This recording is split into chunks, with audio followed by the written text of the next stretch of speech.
Good morning. Update tayo dun sa tinanim natin na saging nung kasagsagan ng Valentine's Day. Yung iba ang tinanim, tayo tinanim natin saging. dosing puno to guys. Ayun o. Yung 5 nandyan, pang-6. Ito naman yung 6 sa baba. Ayan.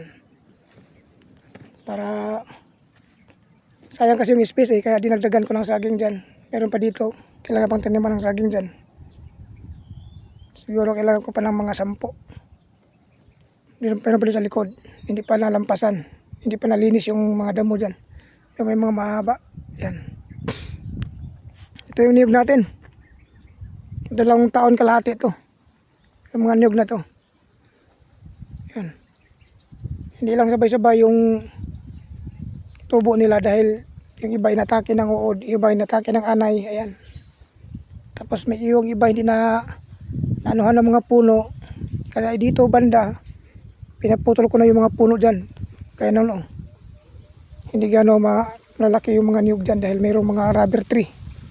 Isa yan sa dahilan bakit hindi sila nagtaasan ng mabilis. So, yung damo. Medyo mahaba na yung damo. Igagrass cutter namin to sa Pitsa 20 after ng Ramadan. Kasi mahaba na, lampas tuhod na yung iba eh. Ang bilis tumubo. 2 buwan lang. Ano? Okay, thank you.